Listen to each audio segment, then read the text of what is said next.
히브리서 10장 1절에서 10절. 율법은 장차 올 좋은 일의 그림자일 뿐이요 참 형상이 아니므로 해마다 늘 드리는 같은 제사로는 나아오는 자들을 언제나 온전하게 할 수 없느니라. 그렇지 아니하면 섬기는 자들이 단번에 정결하게 되어 다시 죄를 깨닫는 일이 없으리니 어찌 제사 드리는 일을 그치지 아니하였으리요. 그러나 이 제사들에는 해마다 죄를 기억하게 하는 것이 있나니 이는 황소와 염소의 피가 능히 죄를 없이 하지 못함이라. 그러므로 주께서 세상에 임하실 때에 이르시되 하나님이 제사와 예물을 원하지 아니하시고 오직 나를 위하여 한 몸을 예비하셨도다. 번제와 속죄제는 기뻐하지 아니하시나니 이에 내가 말하기를 하나님이여 보시옵소서 두루마리 책에 나를 가리켜 기록된 것과 같이 하나님의 뜻을 행하러 왔나이다 하셨느니라. 위에 말씀하시기를 주께서는 제사와 예물과 번제와 속죄제는 원하지도 아니하고 기뻐하지도 아니하신다 하셨고 이는 다 율법을 따라 드리는 것이라. 그 후에 말씀하시기를 보시옵소서 내가 하나님의 뜻을 행하러 왔나이다 하셨으니 그 첫째 것을 패하심은 둘째 것을 세우려 하심이라. 이 뜻을 따라 예수 그리스도의 몸을 단번에 들이심으로 말미암아 우리가 거룩함을 얻었노라. 그 말이 어느 날 도망을 가버렸어요. 그래서 온 동네를 찾아내는데 없어서 너무 낙심해서 슬퍼했는데요. 좀 있다 보니까 다른 말을 하나 끌고 온 거예요. 그 말이 준말을 하나 끌고 와서 오히려 잃어버린 줄 알았더니 말이 두 마리가 된 거예요. 그래서 너무 고마워했죠. 근데 그 잘 달리는 말을 자기 아들이 타고 다니다가 떨어져 가지고 크게 다쳐버린 거예요. 말이 한 마리 더 와서 너무너무 좋아했는데 아들이 다쳐가지고 거의 불구가 됐으니 얼마나 상심했겠어요. 좀 있다가 전쟁이 났어요. 전쟁이 났는데 동네에 있는 젊은이 다 끌려가지고 전쟁에서 다 죽어버렸어요. 근데 아들은 다리 다쳐서 전쟁에 안 갔거든요. 그래서 살은 거 아니에요. 그래서 인생사가 세옹지마다 이런 말이 있잖아요. 이게 길흉화복이 예측하기 어렵다는 거예요. 지금 어려운 일이 생겼는데 이게 어떻게 전화위복으로 바뀔지 모르고 지금 좋은 일인데 이게 어떻게 나빠질지도 모르고 이 세상 사람들은 그렇게밖에 설명이 안 되죠. 우리는 이제 하나님의 주권과 섭리를 믿으니까요. 근데 그 식당에 뷔페 식당에 세옹지마라고 딱 써놨는데 이 아들이 그걸 아버지한테 눈치껏 물어보면 안 되잖아요. 근데 이 세옹은 굉장히 어려운 한자예요. 변방세, 이 나이 드신 분 옹, 늙은이 옹 이름이 이게 굉장히 어렵거든요. 근데 지만은 갈지자에 마자는 말마자니까 너무나 쉽거든요. 지만은 알겠는데 잘 모르겠는 거예요. 이 아들이 물어보는데 뭐라고 말은 해야 되니까 남기지 마.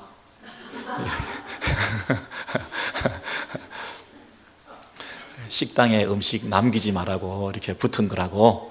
그렇게 좀 웃어주세요. 제가 좀 부끄럽잖아요. 이 남자들이요 잘 안 웃어요. 웃을 때 웃어야 되는데 잘 안 웃고 체면 차리고 막 이렇게 함부로 이렇게 표정 관리하고 표현도 잘 안 하시고 이렇게 우리 1세 남성들의 특징이잖아요.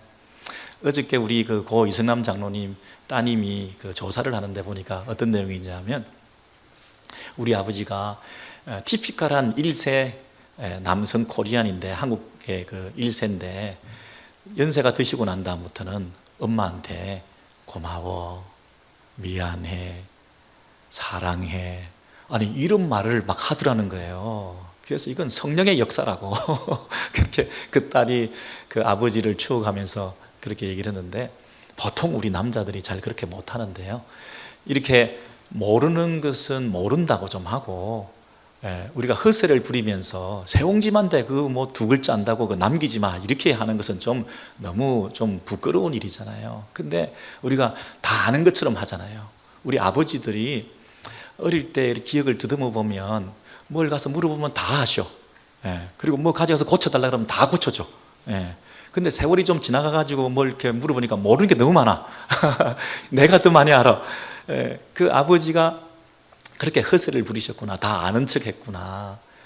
이분들은요, 웃을 때도 잘 안 웃고요. 그리고 울 때도 사람들 앞에서는 안 울고 뒤에 가서 혼자 울고요. 이런 분들이에요. 특이하신 분들이에요. 이거 심리 구조가 이상하거든요. 그러니까 여러분들이 이 남성에 대해서, 아버지에 대해서 좀 아셔야 돼요. 그래서 좀 이해를 많이 해주시고, 또 한편으로는 우리 남성들이 좀 표현도 좀 하고, 틀린 건 틀렸다고 좀 스스로 자인하고, 용서를 구하고서 내가 좀 용서를 구하고, 내가 잘못했다, 이 말 한번 들어보는 게 가족들의 소원이거든요. 제가 한번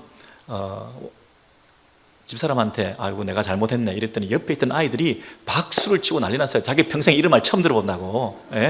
내가 잘못했다고 한 적이 없대요. 다 디펜시브하게 얘기하고 내가 끝까지 고집을 하고 다른 핑계를 대고 막 그랬대요. 근데 아이들이 그걸 느끼는 거예요. 아버지는 잘못했다고 말 안 하는 사람이야. 얼마나 스터분해요. 얼마나 어리석냐고요. 여러분, 오히려 이 아버지 주일에 우리 남성들이, 아버지들이 잘못한 것은 잘못했다, 내가 틀릴 수도 있다, 미안하다, 이렇게 얘기함으로써 더 존경받고 더 멋지고 오히려 그것이 더 용기 있는 행동이 되는 그런 남성들로 거듭나시기를 주의 이름으로 축원합니다. 더 멋있잖아요. 더 멋있잖아요. 근데 오늘 이 본문도요, 어려워가지고요, 그냥 남기지 마, 임마 그냥 믿어, 그냥 밥이나 먹어 임마, 이렇게 얘기하고 넘어가고 싶을 정도로, 무조건 믿어 임마 이렇게 말하고 싶을 정도로 이 본문이 어려워요. 목사로서 또 성경을 가르치는 사람 입장에서 뭘 자꾸 물어보면 다 아는 것처럼 제가 막 얘기를 할 때가 있잖아요. 그리고 이게 새옹지만데 남기지 마야 이거, 이렇게 말할 때도 있잖아요. 근데 참 그러고 말하고 싶은, 그냥 밥이나 먹자고 스킵하고 싶은 이 본문을 다루기 싫은 정도로 좀 이 본문이 좀 힘들어요. 히브리서 10장 1절에서부터 한번 3절까지 내용을 보시겠습니다. 이 히브리서 10장 1절에서 3절의 내용은 이렇게 시작합니다. 율법은 장차 올 좋은 일의 그림자일 뿐이요, 그림자일 뿐이요, 참 형상이 아니므로, 참 그 실체가 아니므로 해마다 늘 드리는 같은 제사로는 언제나 온전하게 할 수 없느니라. 여러분, 해마다 늘 동일한 제사를 드리는 것으로는 온전하게 할 수 없다. 이 말은 죄를 온전히 씻을 수 없다, 죄 문제를 온전히 해결할 수가 없다, 이런 뜻이잖아요. 늘 드리는 같은 반복적인 제사는 그 제사 자체가 불완전하다는 것을 이미 말하고 있잖아요. 완전한 제사면 반복할 필요가 없잖아요. 반복하고 있다는 얘기는 그 제사가 불완전하다는 뜻이잖아요. 불완전한 제사를 반복해서 드리고 있기 때문에 그 제사는 온전하지 않다는 거잖아요. 만약 그렇지 않다면, 그렇지 아니하면, 그게 무슨 말이에요? 그렇지 않다면이 무슨 말이에요? 그게 제사가 온전하다면 이런 뜻이죠. 제사를 통해서 죄가 완전히 씻어진다고 한다면 단번에 정결하게 되어 다시 죄를 깨닫는 일이 없으리니 그랬죠. 한 번에 제사 드려서 그 제사를 통해서 죄가 완전히 씻어졌다고 한다면 또 제사 드릴 필요가 없지 않느냐, 이 말이죠. 다시 죄를 깨닫는 일이 없으리니 어찌 제사 드리는 일을 그치지 아니하였으리요. 제사 드리는 일을 거쳤어야 된다는 거죠. 제사를 드려서 죄가 완전히 해결되었으면 또 왜 제사를 드렸느냐 하는 거예요. 제사를 또 드리게 된 것은 내 죄가 아직도 남아있기 때문에 또 제사를 드리게 된 거 아니냐고요. 제사를 드렸는데 죄 문제가 해결되었으면 왜 또 제사를 드리냐는 거예요. 제사를 반복하고 있다는 얘기는 이 제사가 완전하지 않다는 것을 스스로 드러내는 거 아니냐는 거예요. 그래서 반복적인 제사를 통해서 지금까지 구약은 계속해서 제사를 드려왔는데 이 제사들에는 해마다 죄를 기억하게 하는 것이 있나니 이는 황소와 염소의 피가 능히 죄를 없이 하지 못함이라 그랬어요. 황소와 염소를 계속 드린다고 해서 우리 죄가 완전히 해결되는 게 아니다. 오히려 제사를 드릴 때마다 이 죄가 완전히 해결되지 않았구나 하는 것을 기억하게 만들어서 오히려 이 제사를 드리는 사람마다 어떤 것을 생각하느냐 하면, 야, 이 제사 좀 안 드릴 수 없냐, 이런 생각을 하는 거죠. 잘 생각해 보세요, 여러분. 제사를 드리는 것은 내 죄를 해결하고 씻기 위해서 제사를 드리는데, 제사를 드릴 때마다 이 죄가 완전히 해결되지 않으니까 이 해결되지 않는 이 죄를 완전히 해결할 수 있는 새로운 제사는 없을까? 이 반복적인 제사를 종식시킬 수 있는 한 번에 완전히 온전히 영원히 드려지는 제사가 있다면 이 제사를 반복하지 않을 수도 있을 텐데, 이런 생각을 하지 않았을까요? 여러분, 구약의 제사의 그 시스템 안에서 자동으로 제사를 계속 드리고 있으니까 이분들이 생각 없이 기계적으로 제사를 드렸겠습니까? 아닙니다. 기계적인 제사 아닙니다. 마음속에 있는 죄를 가지고 그 죄를 짐승에게 머리에 올려서 안수하고, 그 짐승을 잡을 때 누가 잡아주나요? 백정이 잡나요? 제사장이 잡나요? 안 해요. 자신이 잡는 거예요. 자신이 그 짐승을 잡을 때 한 번 찌른다고 한 번 자른다고 금방 죽겠습니까? 안 죽으려고 발부둥을 치고 비틀거리고 막 다닐 텐데요. 그 죄의 뿌리를 보면서 함께 우리가 몸서리 칠 때인데요, 제가 이렇게 죽는 게 아니구나, 쉽게 해결되는 게 아니구나. 그리고는요, 각을 뜨고요, 내장을 꺼내고요, 태우고요, 이 모든 과정이 막 피가 튀기면서 온몸에 적시면서요, 이런 그 죄 문제가 그 제사를 통해서 몸서리 칠 정도인데요, 이런 제사를 계속 반복해서 제사를 반복해서 드릴 수밖에 없는 이런 일들을 반복할 때, 이 제사를 통해서 일시적으로 사죄의 은총은 덧입지만 근본적으로 이 죄 문제가 해결이 안 되니 이거 좀 어떻게 완전한 제사 좀 없나, 반복적인 제사 말고 단번에 한 번에 영원히 이 죄 문제를 해결할 수 있는 이런 제사가 있다면 얼마나 좋을까, 그런 생각하지 않았겠냐고요. 그래서 오늘 첫 구절에 보면 이 율법은, 그리고 제사 드리는 것들로는 앞으로 장차 올 좋은 일의 그림자일 뿐이요, 진짜가 있다, 좋은 게 있다, 참 형상이 있다, 실체가 있다, 온전한 것이 있다, 참 형상이 아니다, 이 얘기는 이제 실체가 있다는 거예요. 온전한 게 있다, 참 좋은 것이 있다, 이것은 그림자일 뿐이다. 그림자이기 때문에 실체가 있다는 것을 바라보게 만들었다는 거죠. 교육적 기능이 있다는 것입니다. 학습하게 했다는 것입니다. 여러분, 만약에 이 컵이 있는데요, 이 컵이 있다는 것은 실체가 있는 거잖아요. 리얼리티가 있는 거잖아요. 근데 여기 섀도우가 있다는 거예요. 그림자가 있다는 거예요. 그러면 그림자가 있기 때문에 실체가 있는 겁니까? 실체가 있기 때문에 그림자가 있는 겁니까? 실체가 있기 때문에 그림자가 생기는 거잖아요.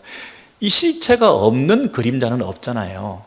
그림자 자체만 가지고는 능력도 없고 생명도 없는 거잖아요. 그림자 자체는 생명도 없고 능력도 없는 거잖아요. 근데 생명도 있고 능력도 있는 실체가 있으니까 그 실체에 그림자가 있어서 그림자를 보고 실체가 있구나라는 걸 알잖아요. 먼저 뭐가 있다고요? 실체가 있는 거죠. 자, 그런데 시간적으로 구약시대에 율법이, 제사가 먼저 있었다고 해서 그것이 실체보다 먼저 있었던 게 아니죠. 그것은 그림자잖아요. 신약시대에 예수가, 십자가가, 완전한 제사가 늦게 왔다고 해서 이게 그림자가 아니잖아요.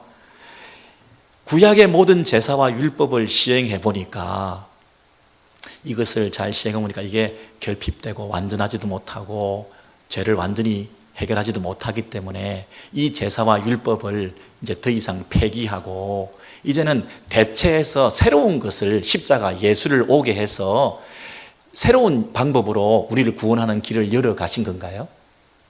하나님의 의도와 마음속에 이미 실체가 있었던 건가요?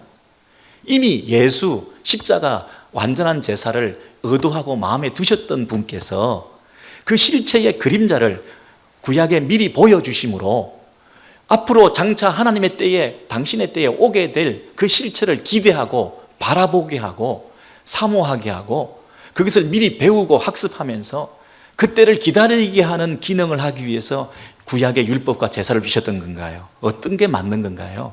율법이 먼저인 건가요? 십자가가 먼저인 건가요? 먼저 예수 십자가 완전한 제사가 하나님의 계획 가운데 있었던 거죠. 실체가. 그 실체의 그림자가 율법이고 제사잖아요. 구약시대에 율법이 먼저 나타났다고 해서 이게 먼저 있었던 게 아니잖아요. 하나님의 마음속에는 예수가 먼저 있었던 거죠. 그래서 그 예수가 실체인데, 예수의 십자가 제사가 원형인데, 그것의 그림자로 구약시대에 모형적으로 그림자로 우리들에게 보여주신 거죠. 그런데 그것을 보고 학습하고 기대하고 사모하며 기다리다가 이제 하나님의 때가 되어서, 때가 참에 그 실체를 이 땅에 드러내 보여주신 거죠. 그래서 예수께서 오신 거 아닙니까? 이런 원리로 볼 때 이게 그림자구나 하는 것을 알 수가 있죠. 구약이니 율법이니 제사제도니 하는 것은 예수 그리스도를 바라보게 했던, 예수 그리스도를 믿음으로 소망 삼았던 그런 어떤 교육 기자재였구나, 이게 시청각 교재였구나, 실물 교육을 통해서 모형적으로 만들어서 이게 실체가 있는 거야 라고 가르치기 위한 하나의 도구에 불과했구나, 그렇게 우리가 배우게 되는 것이죠. 그러면 구약의 이스라엘 백성들이 제사를 드리면서 이것은 모형에 불과해, 실체가 있어, 이건 참 형상이 아니야, 제사를 드리면서 이 제사는 한계가 있는 거야, 이 제사를 반복해서 드리고 있지만 이 제사로는 제가 온전히 해결받을 수가 없어, 죄를 온전히 해결받을 수 있는 방법은 따로 있는 거야, 하나님의 플랜 속에 그것은 의도되고 계획되었는데 그것을 우리가 기대하며 바라보는 거야, 이렇게 구약의 백성들이 생각했을까요? 했다는 거죠. 했다는 거죠. 그게 시편에, 제가 40편에 있는 말씀을 보여드리겠는데요, 시편 40편에 이런 말씀이 있습니다. 새 노래 곧 하나님께 올릴 찬송을 내 입에 두셨으니 주께서 내 길을 통하여 내게 들려주시기를. 영어편을 보시면 주께서 내 귓구멍을 뚫었다 이렇게 돼 있어요. 내 길을 오픈했다, 길을 뚫었다, 내가 영안이 떠서 또 주의 음성을 내가 듣게 되었다, 새로운 깨달음을 가지게 되었다. 꽉 막혀 있었는데 우리 하나님 찾아오셔서 내 귓가에다 대고 귀에다 대고 속삭여 주셨다는 거예요. 말씀해 주셨다는 거예요. 귀 있는 자는 들으라 하고 구약의 백성들 가운데 찾아오셔서 말씀해 주셨다는 거예요. 이게 누구예요? 다윗이죠. 다윗이 어떤 얘기를 들었냐면 하나님께서 이렇게 말씀하십니다. 제사와 예물을 기뻐하지 않으시며 번제와 속죄제를 요구하지 않으신다 하신지라. 아니, 지금 다윗과 솔로몬 시대에는 모세가 율법을 받고 난 다음에 한 500년이 흘렀어요.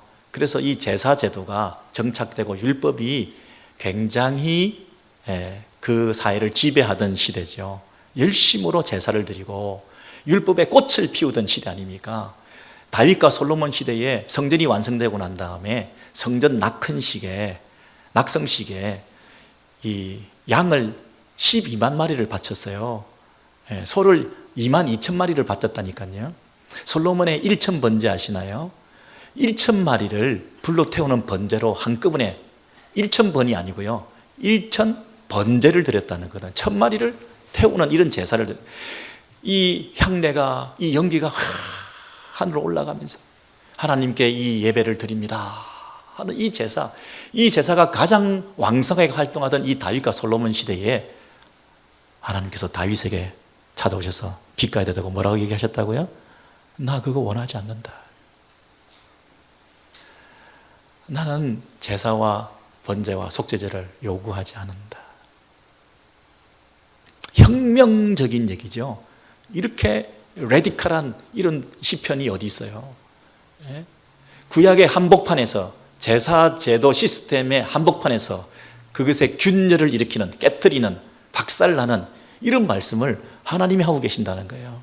그러니까 어떤 분들은 이것을 그 매너리즘에 빠져 있는 제사를 드리는데 형식화되어 있는, 화석화되어 있는 그런 제사에 대해서 비판하시면서 나는 그런 제사 안 받아, 정성을 다해서 드려야지, 이렇게 얘기한다고 생각하는데 그런 뜻이 아니고요. 이 본문 적어도 제사제도 자체를 부인하시는 거예요. 나는 제사 원하지 않는다 이렇게 얘기하시는 거예요. 왜냐하면 그 다음에 보니까요, 그때에 내가 말하기를 내가 왔나이다. 내가 왔나이다. Behold, I come. 이렇게 말하는 분이 계셨다는 거예요. 보라, 내가 왔나이다. 누가 왔어요? 이분이 왔을 때 어떤 배경에서 왔나요? 모든 짐승들을 다 해치고 오신 거죠. 구약의 많은 수천 수만 마리의 재물들을 다 해치고 내가 왔다 이렇게 말씀하는 거죠. 구약에 있는 그 많은 제사, 반복되는 제사, 또 반복되는 제사, 해마다 날마다 자주 늘 동일한 제사, 계속 반복되는 1000번제를 드리고 수만 마리 번제를 드리는 이 모든 재물들을 해치고 이분이 나타나셔서 내가 왔다라고 말하는 분이 계신 거죠. 내가 왔다. 그 제사 제도를 초월하는 그 구약의 제사 시스템을 깨뜨리면서 그 동물들을 다 해치고 뒤로 하고 밀쳐내고 이분이 나타나셔서 내가 왔다. 그분이 누구신가요? 처음에는 다윗인 줄 알았어요. 다윗의 시편이니까. 자세히 보니까요, 나를 가리켜 기록한 것이 두루마리 책에 있나이다. 나의 하나님이여 내가 주의 뜻 행하기를 즐기오니 주의 법이 나의 심중에 있나이다 하였나이다. 내가 많은 회중 가운데서 의의 기쁜 소식을 전하였나이다. 기쁜 소식, 복음이라는 거예요. 이 복음이 뭐라고요? 의를 덧입게 되는 의의 기쁜 소식이라는 거예요. 우리가 죄인들이었는데 우리가 의롭게 되는 복음의 기쁜 소식이 있다는 거예요. 근데 이 복음의 의의 기쁜 소식은 무엇을 통해서? 내가 왔다는 걸 통해서. 내가 누군데? 나를 가리켜 기록한 것이 두루마리 책에 있나이다. 성경 전체에, 구약 성경에 두루마리 책에 나를 가리켜 기록한 것이 책에 있다. 여러분, 성경에서 성경이 나를 향해서 기록한 것이다. 나를 기록한 것이 성경이다. 이렇게 말할 수 있는 분이 누군가요? 예수 그리스도. 그분께서 메시아 예언시로서 시편에서 이미 다윗이 노래하는 가운데 그분이 개입하셔서 이 제사의 제물들이 다 필요가 없다. 하나님이 기뻐하지 않으신다. 내가 왔다. 내가 새 시대를 열어갈 거다. 제사 제도를 종식시킬 거다. 구약 시대를 끝내고 새로운 시대를 열 거다. 새 시대의 개막이 내가 옴을 통해서 내가 와서 일어나게 될 거다. 그렇게 말씀하신다는 거예요. 여러분, 주의 뜻 행하기를 즐기오니 나의 하나님이여 내가 주님의 뜻을 행하기를 기뻐합니다. 하늘에서요, 수많은 제사가, 번제가, 속죄제가 드려지는데요, 그 연기와 그 향기가, 그 아로마가 막 올라오는데요, 성부 하나님께서 그 제사를 원치 않는다. 그 제사를 받으시긴 하지만 온전한 제사로 기뻐하지 않으신다 하는 것을 누가 제일 잘 알았을까요?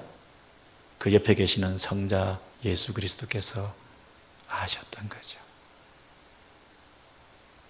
그 수많은 제사, 동일한 제사, 반복되는 제사, 계속되는 제사, 계속 드려지는 제사, 계속 드려지는 제사, 이 백성들이 계속 드리는 수천 수만 마리를 태우는 이 계속 드려진 제사, 연기가 막 올라오는데요, 하나님께서 그것을 온전히 기뻐하지 않으신다.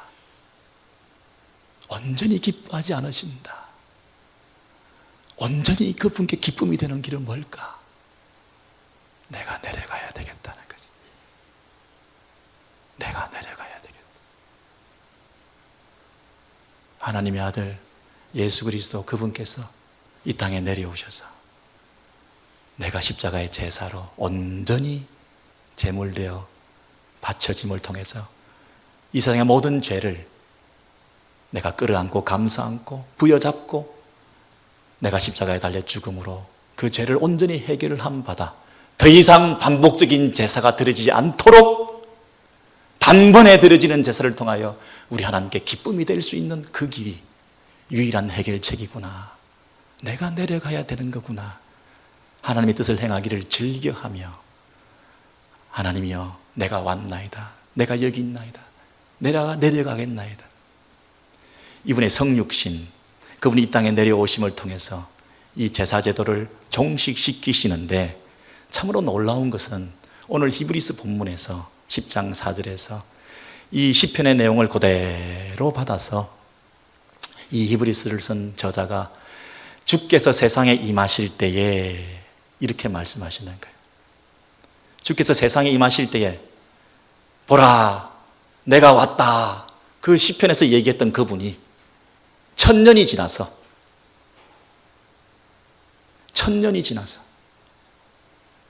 내가 세상에 왔다.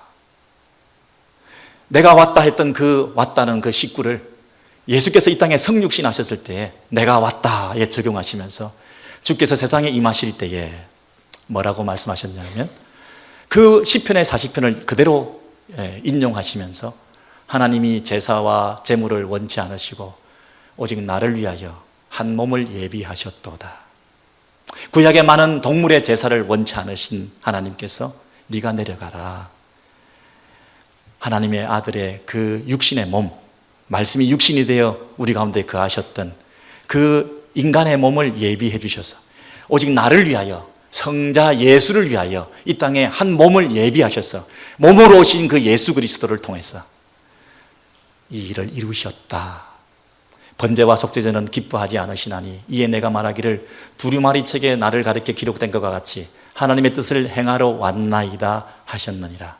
주께서는 제사와 예물과 번제와 속죄제는 원치 않고 기뻐하지도 않으신다 하셨고 내가 하나님의 뜻을 행하러 왔나이다 하셨으니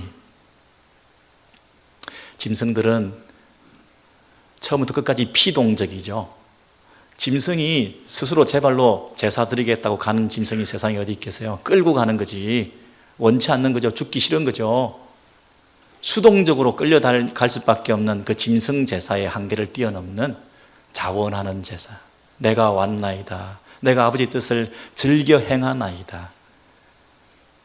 그분께서 짐승의 몸 피가 아니라 그분의 살을 지키시고 피 흘리심을 통해서 한 몸으로 오신 예수 그리스도.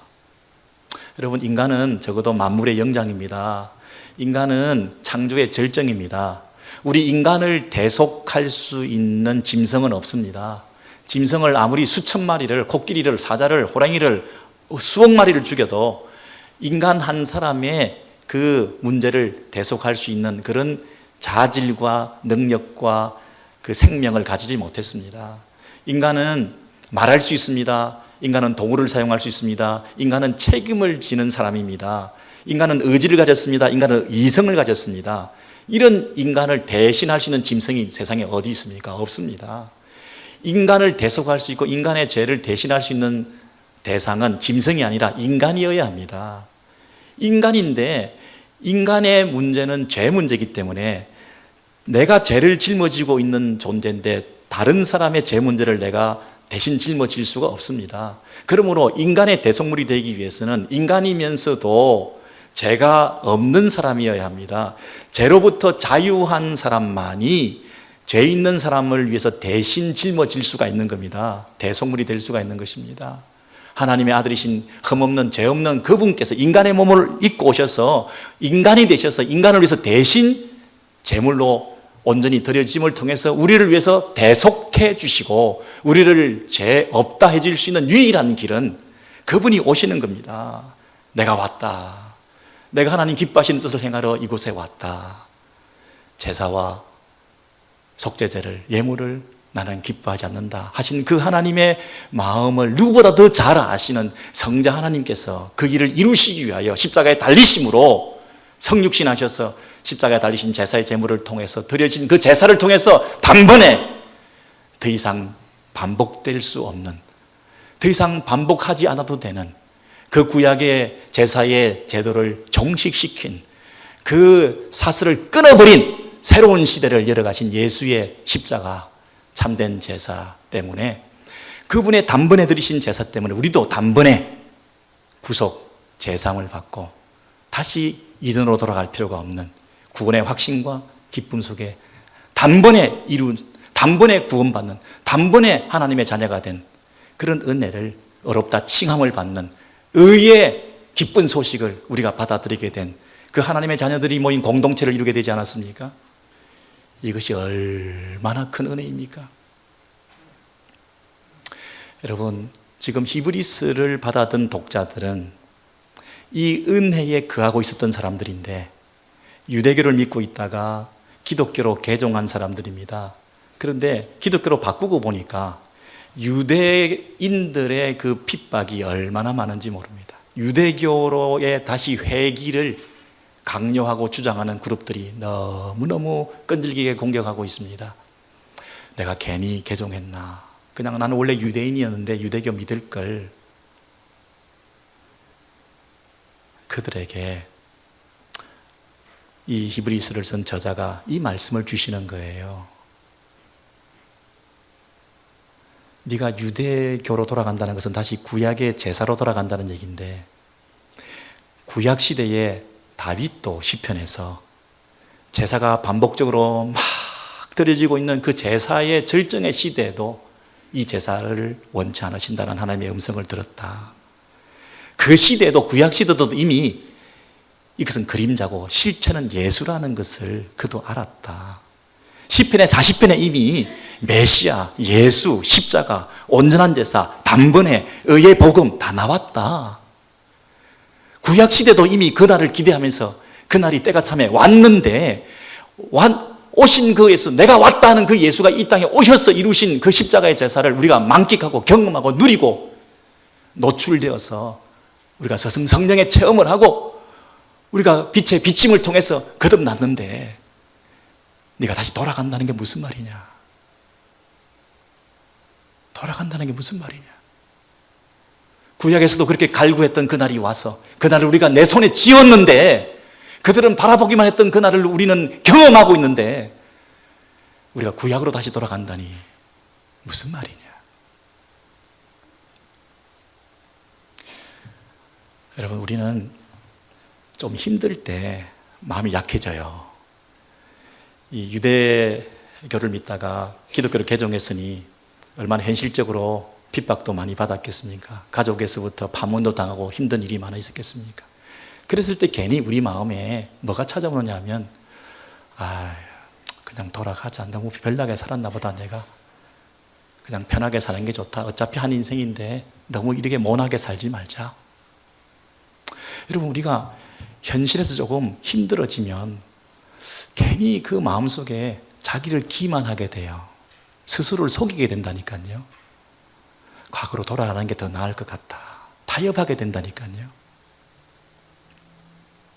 가나안으로 가고 있는 이스라엘 백성들이 애굽에서 나왔는데 광야에서 좀 힘드니까 금방 나온 말들이 뭐냐면, 우리 처자식 다 굶어 죽이겠네. 애굽으로 돌아가자. 현실이요, 배가 좀 고프면 배부를 때가 생각나는데요, 그때가 배부른 노예 시대였다는 것을 잊어버리고 배고픈 자유인이 가지고 있는 그 기쁨을 우리가 놓치고 있다는 거죠. 그러면서 스스로를 속이는 거예요. 그때가 좋았다고. 그때가 좋지 않았어요. 배부른 노예가 뭐가 좋았겠어요? 아니, 배부른 노예도 아니었어요. 행복하지도 않았어. 그냥 배부른 것 같았던 노예였지. 우리가 지금 조금 배고프다고 해서 이 배고픔이 너무나 스스로를 초라하게 느껴져가지고 상대적인 빈곤감을 느껴가지고 잘 나가는 친구에 비해서 내가 예수 믿다가 이렇게 돼가지고 너무 불쌍해 보여가지고 일단 내가 잘 돼야 돼. 일단 성공해야 돼. 내가 왕년에 이런 사람이 아닌데 하고 자꾸 과거 지향적으로 살게 된다니까요. 우리 아버님들 이제 연세가 드셔서 지금 대화하는 걸 가끔 들어보면 내가 왕년에 누군지 아나, 이걸 좀 알아주기를 간절히 원하는 분들이 가끔 있더라고요. 물어보지도 않았는데 자기가 뭐 했다고 이렇게, 왜 물어보지도 않았는데 왜 그런 얘기를 왜 해요? 서로 왕년에 내가 이렇게 했다고 하는 얘기가 아직도 과거에 행복했는데 속고 있는 거죠. 지금이 행복한데. 여러분, 지금이 너무 힘들다 보니까 자꾸만 과거가 더 행복했다고 착각하는 거예요. 여러분, 과거에 돌아가서 행복했던 과거로 돌아가는 법에 대해서 제가 가르쳐 드릴까요? 지금 현재도요, 미래로 볼 때는 이게 과거거든요. 자꾸 과거로 돌아간다는 것은요, 끝이 없는 거예요. 정말 과거로 돌아가서 행복했던 시간을 가기 위해서는 지금 이때를 가장 행복한 때로 만드는 거예요. 지금 가장 좋은 일이 벌어진 거예요. 이보다 더 행복할 수가 없어요. 예수 안에서 이보다 더 행복할 수가 없어요. 가장 좋은 예수께서 오셔서 모든 짐승 재물 다 밀쳐내고 한 몸으로 오셔서 몸으로 오신 성육신하신 예수 그리스도, 그분이 하나님의 아들이신 그분이 십자가에 달려 죽으시는 그 사건을 통해서 이루신 구원, 그 구원 안에 우리가 있는 거 아닙니까? 이보다 더 좋을 수 있습니까? 우리가 조금 힘들다고 해서, 예수 믿는 게 너무 힘들다고 해서 세상적인 방법을 자꾸 타협하게 되는데요, 차라리요 모르겠다고 하세요. 주님 잘 모르겠어요. 잘 모르겠다 하고 하나님 인도를 받고 하나님 인도해 주세요. 난 잘 모르겠어요. 어떻게 살아가는지, 하나님 뜻대로 살아가는지 모르겠어요. 내가 예수는 믿었는데 예수님 나 잘 모르겠어요. 어떻게 살아갈지. 난 갈 바를 알지 못하겠어요. 이 어렵고 힘들고 초라하고 가난하고 고통스러운 순간에서 내가 뭐 어떻게 판단하고 결정해야 될지 모르겠어요 라고 얘기하는 게 더 낫지, 나 돌아갈래, 그때가 더 나았어, 그렇게 속이지 말라고요. 자기를 기만하지 말라고요. 세옹지 마. 모르겠으면 그냥 모르겠다고 해야지, 그걸 남기지 말라고 얘기하면 어떡하냐고요. 좀 잘난 척하고 좀 있어 보이나요 그게? 모르겠어요 이거 난 몰라라고 솔직히 얘기를 해야지. 자기를 속이는 거잖아요. 상대방을 속이는 거잖아요. 하나님 진짜 모르겠어요. 그러나 예수 믿을 거예요. 나 예수 붙들 거예요. 저를 인도해 주세요.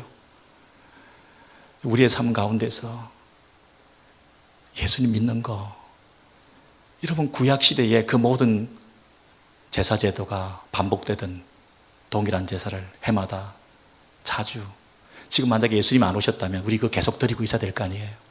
지금 우리가 구약시대를 사는 거 아니겠냐고요. 그들이 이 반복적인 제사를 종식하고 언제 단번에 제 문제를 해결할 수 있는 그날이 올까? 그 구약 시스템에 우리가 들어있다고 생각해 보세요. 그분이 오셨어요. 그분이 한 몸으로 오셨어요. 오셔서 내가 왔다 하고 이러신 새로운 시대, 신약 시대가, 새로운 천국이, 새 시대의 개막이 임했는데 그 시대에 살면서 우리가 좀 초라하게 힘들고 가난하고 고통스럽다고 세상 사람들처럼 돌아가자, 그런 말을 입 밖에라도 낼 수 있을까요? 믿음 지키겠습니다. 주님만 붙들겠습니다. 가장 좋은 것을 이미 내가 누렸습니다. 내가 속이지 않겠습니다. 정직하게 주님 나 잘 모르겠지만 주님 붙들고 갈게요. 은혜 주세요. 인도해 주세요. 세임 주세요. 갈 바를 알지 못하지만 저와 함께 동행해 주세요. 끝날까지 주님만 믿고 가겠습니다. 여러분 이런 고백이 믿음의 사람답게 있어야 되지 않겠습니까? 우리 유대교에서 개종한 유대 디아스포라 흩어져 있는 그 초대교회에 핍박당하고 있는 그들에게 주셨던 이 메시지 우리가 동일하게 받으면서 여러분 우리의 삶 가운데서 다시 용기와 세임을 얻으시고 예수만 붙들고 믿음으로 나아가시고 전진하시는 우리 공동체 저와 여러분 되시기를 주의 이름으로 소원합니다.